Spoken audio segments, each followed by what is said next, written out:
नगर पालिका के द्वारा एक दिन पहले ही पीआईसी की बैठक का आयोजन किया गया था, जिसमें शहर की अवैध कॉलोनियों के विषय को लेकर प्रमुखता से चर्चा की गई थी।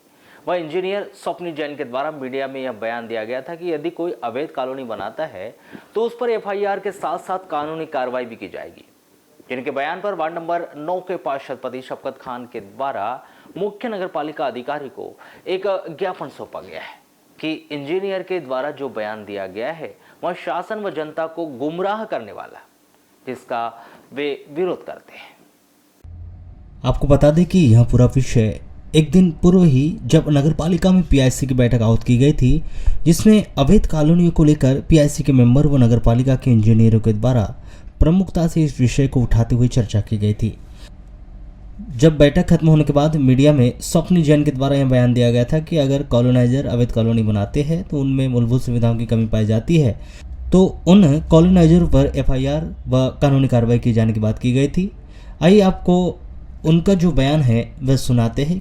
पर साथ ही 2016 के बाद से जैसा कि माननीय मुख्यमंत्री जी भी अपने इस संबंध में बता चुके हैं कि ऐसी कॉलोनी को पूर्ण रूप से हम लोग को ख़त्म करना, और कोई भी नई कॉलोनी 2016 के बाद से अवैध रूप से विकसित होती है, जहाँ पे कॉलोनाइजर अनाधिकृत रूप से प्लॉट विक्रय कर देता है और मूलभूत सुविधाएं नहीं देता है, तो उनके खिलाफ एफआईआर और उनके ऐसे कॉलोनाइजर के खिलाफ कानूनी कार्रवाई की जा रही है, ताकि जो अविकसित कॉलोनी के कारण दूसरे लोगों को असुविधाएं हो रही है, जैसे जल भराव है, मूलभूत सुविधाएं प्राप्त न होना। जब यह खबर मीडिया के द्वारा प्रकाशित की गई तो वार्ड नंबर 9 के पार्षद पति शफकत खान के द्वारा बताया गया कि कल जो बैठक हुई थी उसमें जो बयान इंजीनियर के द्वारा दिया गया था कि एफआईआर के साथ ही कानूनी कार्रवाई के प्रावधान है, यह उन्होंने अवैध कॉलोनी के लिए कहा था। वर्तमान समय की बात करें तो वार्ड नंबर 1 से लेकर वार्ड नंबर 14 तक के वार्ड प्रभारी स्वप्निल जैन है। सीएम मानिट में इन्हीं वार्डों में कार्य चल रहा है, क्या वह अवैध कॉलोनी में नहीं आ रहे? यह जिस तरह से बयान दिए जा रहे हैं उससे जनता और परिषद को गुमराह करने का भी काम कर रहे हैं। यह ऐसा बोलकर कॉलोनाइजरों का फेवर कर रहे हैं। दूसरी बात, अवैध कॉलोनियों का जो मामला है वह बालाघाट में अवैध कॉलोनियाँ बहुत सारी है, जिसमें मात्र 8 कॉलोनी ही वैध है जो शासन के निर्देश के अनुसार है, बाकी सभी कॉलोनियाँ अवैध है। एवं जब आप अवैध कॉलोनी को लेकर इतना बड़ा बयान दे रहे हैं तो उन पर आप कार्रवाई क्यों नहीं कर रहे? क्या आपने आज तक कॉलोनाइजर को नोटिस दिया है? चलो यदि वह आपके अधिकार क्षेत्र में नहीं है तो कोई बात नहीं, क्योंकि यह अधिकार एसडीएम और तहसीलदार के क्षेत्र का है। क्या इनके द्वारा जिला प्रशासन में किसी एसडीएम या तहसीलदार को लेटर लिखकर इसकी जानकारी दी गई है कि अवैध कॉलोनियाँ हैं? जबकि आम नागरिक से विकास शुल्क के नाम पर पैसे लेते हैं, तो जब वहाँ अवैध कॉलोनियाँ हैं तो विकास शुल्क किस बात का लिया जा रहा है? और आप बयान किस बात के दे रहे हो? क्या आप कॉलोनाइजर को डराना चाहते हैं या जनता को? जबकि आपके द्वारा अभी तक अवैध कॉलोनियों पर एक भी कार्रवाई नहीं की गई। वह विकास शुल्क लेने के बाद आप उन कॉलोनियों को नक्शा भी पास कर रहे हैं, जबकि आपके द्वारा किसी से भी कोई पत्र व्यवहार नहीं किया गया। भैया, जैसे कल सब इंजीनियर के द्वारा एक बयान दिया गया था अवैध कॉलोनियों को लेकर के, उसको लेकर के आपने मुख्य नगर पालिका अधिकारी को ज्ञापन सौंपा है, क्या मामला है पूरा?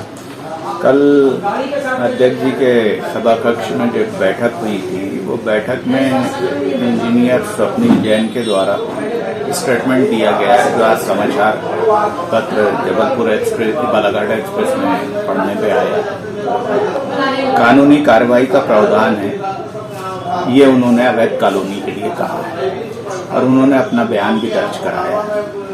वर्तमान में वार्ड नंबर 1 से वार्ड नंबर 14 तक प्रभारी स्वप्निल जैन है।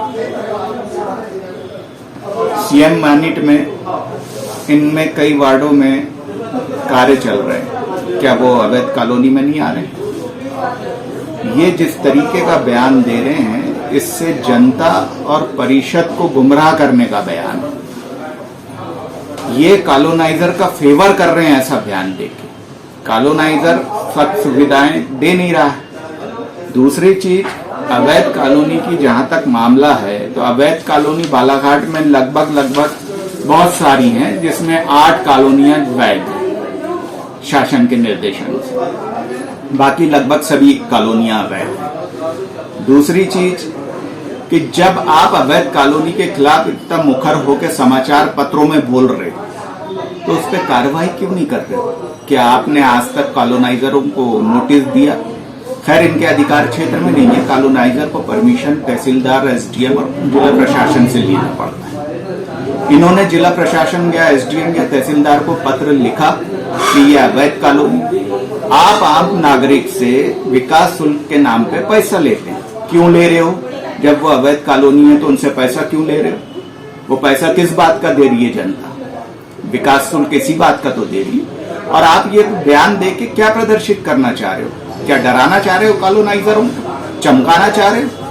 आपने कॉलोनी के तहत, अवैध कॉलोनी के तहत एक भी कार्रवाई नहीं की।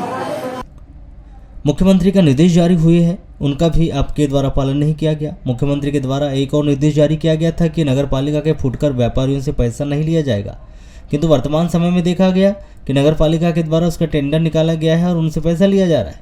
जब परिषद के द्वारा प्रस्ताव पारित कर दिया गया है तो यह इंजीनियर होते कौन है जो परिषद के प्रस्ताव पर सवाल खड़ा करे? क्योंकि परिषद में जो प्रस्ताव पास कर दिए गए हैं एवं अब उनमें निर्माण काम हो रहे हैं, तो यह कैसे परिषद के प्रस्ताव पर सवाल खड़े कर सकते हैं? क्या यह परिषद से बड़े हो गए जो इस प्रकार से बयान जारी कर रहे हैं? इसलिए हमने मुख्य नगर पालिका अधिकारी से शिकायत की है कि इन्होंने जो बयान दिया है उससे परिषद की छवि धूमिल हो रही है।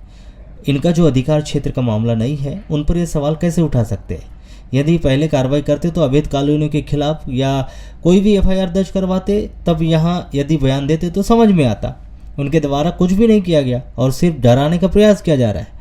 इसलिए हमने यह शिकायत नगर पालिका अधिकारी के साथ साथ मुख्य सचिव महोदय व आयुक्त के साथ साथ जिला कलेक्टर को भी इसकी शिकायत की है। और यदि मुख्य नगर पालिका अधिकारी इनके खिलाफ कार्रवाई नहीं करते हैं तो हम समझेंगे कि इसमें मुख्य नगर पालिका अधिकारी भी शामिल है और आम जनता को डरा रहे हैं।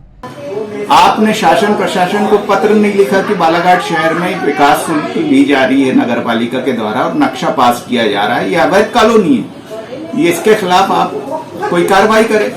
जिला प्रशासन को कोई पत्र प्रेषित नहीं है। फिर जो वार्ड के वो प्रभारी हैं वर्तमान में, वार्ड नंबर 1 से लेकर 14 तक, इनमें ही कई वार्डों में वर्तमान समय में सीएम मानिट के राशि से निर्माण कार्य हो रहे हैं। क्या ये वैध कॉलोनी है? निर्देश जारी होते हैं मुख्यमंत्री के, आप उसका पालन नहीं कर रहे हो। मुख्यमंत्री ने एक और निर्देश जारी किया नगर पालिका के फुटकर व्यापारियों से पैसा नहीं लिया जाएगा। नगर पालिका उसका टेंडर निकाल रही है बाजार ठेके का। मुख्यमंत्री ने दिशा निर्देश दिया अवैध कॉलोनी के लिए, ये इंजीनियर प्रभारी होके वहां काम करा रहे हैं। परिषद प्रस्ताव पास कर रही है और ये उंगली उठाने वाला होता कौन है व्यक्ति?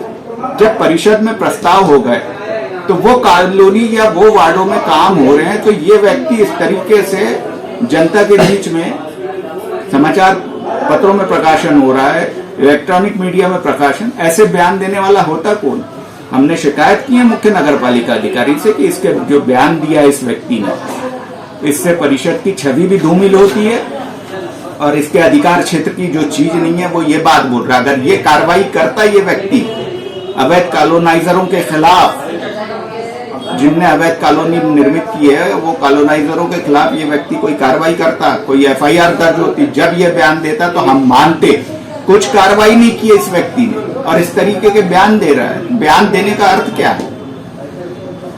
उसके खिलाफ हमने मुख्य नगर पालिका अधिकारी को शिकायत की है। ये शिकायत मेरी प्रमुख सचिव को भी जारी है, ये शिकायत मेरी आयुक्त महोदय को भी जारी है। इसके खिलाफ कार्रवाई होगी। अगर मुख्य नगर पालिका अधिकारी कार्रवाई नहीं करे तो शायद ये जानने को होगा कि इसमें ये भी लिप्त है, ये भी कॉलोनाइजरों को डरा रहे हैं और आम जनता को परेशान करने के लिए इस तरीके का बयान दे रहे हैं।